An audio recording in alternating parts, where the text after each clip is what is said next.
Assalamualaikum warahmatullahi wabarakatuh. Perkenalkan, kami dari kelompok 3. Yang pertama ada Gracie Novela, yang kedua ada Yusiana, yang ketiga ada Siti Aisyah.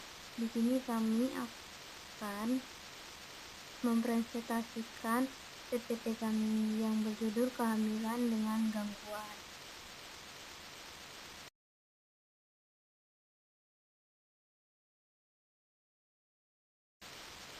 Kehamilan dengan gangguan.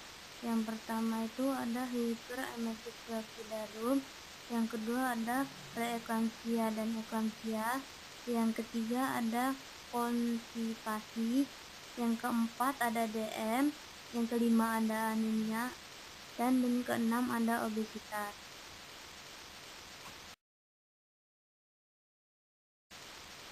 Yang pertama, hiperemesis gravidarum, yaitu mual dan muntah yang berlebihan selama masa hamil. Ya, di sini ada dehidrasi, penurunan berat badan, gangguan elektrolit, turgor kulit kurang, dehidrasi kurang, ada sakit kepala, kebingungan, pingsan, penyakit kuning.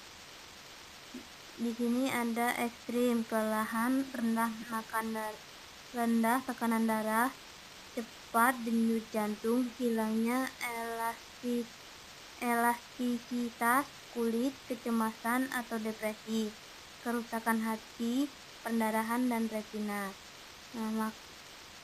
Makanan jumlah kecil tapi sering, hindari makanan berlemak atau berminyak, hindari makanan yang merangsang, puasa 24 jam, psikologis, cairan parental, obat-obatan, isolasi, abortus.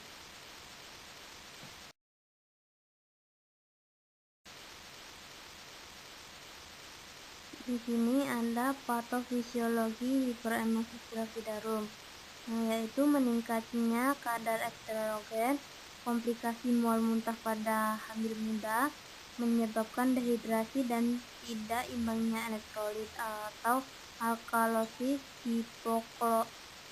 hipokloremik.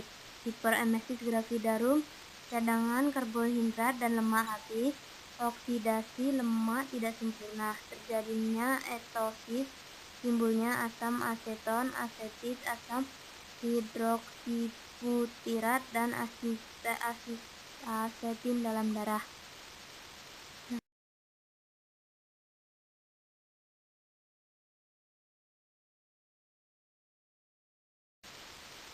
Dan yang kedua di sini ada preeklamsia. Preeklamsia itu peningkatnya tekanan darah lebih dari 140 sampai per 90 mmHg, usia lebih 20 minggu yang diikuti oleh peningkatan kadar protein dalam urin, yaitu pembengkakan, kondisi lanjutan dari preeklamsia yang tidak teratasi dengan baik. Wanita yang terkena eklamsia juga sering mengalami kejang-kejang, dapat menyebabkan koma atau bahkan kematian. Yaitu eklamsia itu terjadi karena gizi buruk, kegemukan, gangguan aliran darah ke rahim.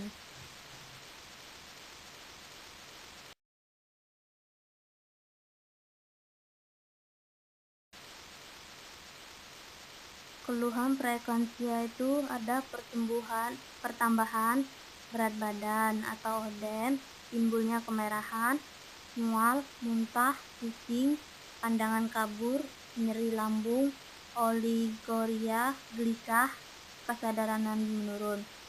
Dan perhatikan asupan garam dan protein.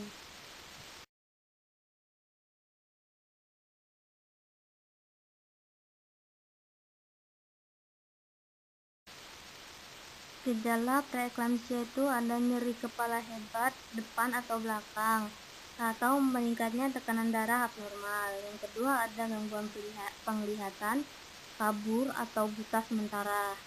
Yang ketiga ada iritabel atau gelisah, tak bisa mendengar suara berisik. Yang keempat ada nyeri ulu hati atau muntah. Yang kelima ada kejang atau koma. Tanda-tanda pada preeklamsia atau pengobatannya.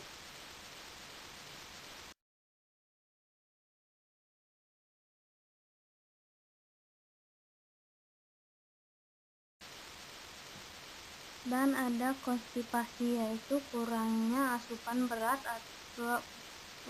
atau kurangnya cairan, yaitu waktu makan tidak teratur, kurang bergerak, makanan kurang memenuhi kebutuhan, atau kecemasan. Peningkatan hormon progesteron, pergerakan lambung, dan meningkatkan waktu transit makan ke lambung. Penekanan rektum akibat pembesaran rahim.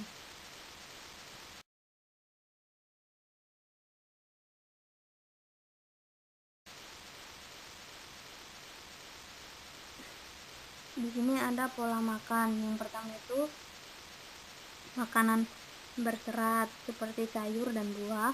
Yang kedua itu ada cairan 6-8 gelas air putih plus 2-4 gelas buah jus. Yang ketiga itu pagi plus air hangat. Yang keempat itu hindari penggunaan perangsangan defekasi.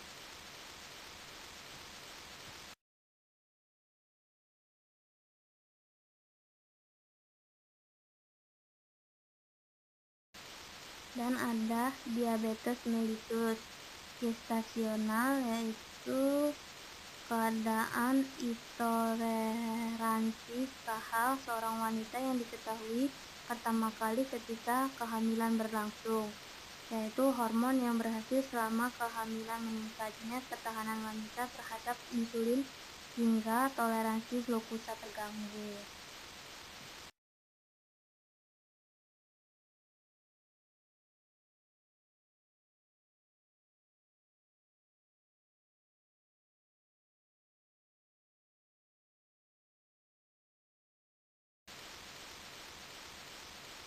Dan ada resiko pada janin, yaitu bayi berukuran besar atau makrosomia. Yang kedua ada kadar gula dalam darah rendah. Yang ketiga ada sakit jantung. Dan resiko pada ibu hamil itu ada tekanan darah meningkat, mudah infeksi, dan melahirkan sesar. Terapi nutrisi.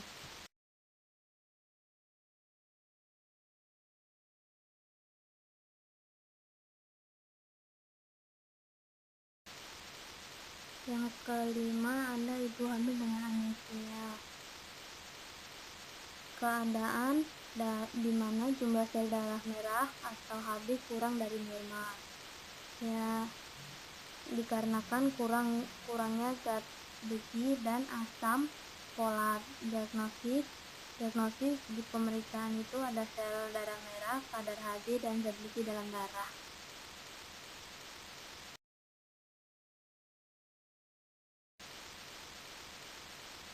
Dan ada anemia, yaitu komplikasi kehamilan dan persalinan. Resikonya itu ada kematian prematur, BBLL, angka kematian prenatal. Dan anemia itu bisa terjadi perdarahan postpartum dan antenatal partum, lebih sering dijumpai dan lebih awal. Dan ada abortus, gangguan persalinan, gangguan massa nifas, gangguan pada janin. Keluhan pada anemia itu mudah lelah, pusing, kekuatan fisik menurun, gejala gangguan jantung, luka, sulit sembuh.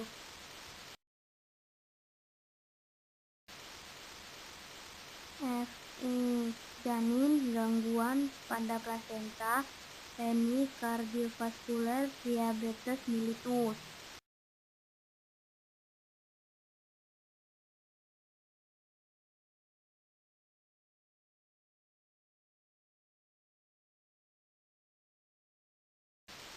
Pencegahan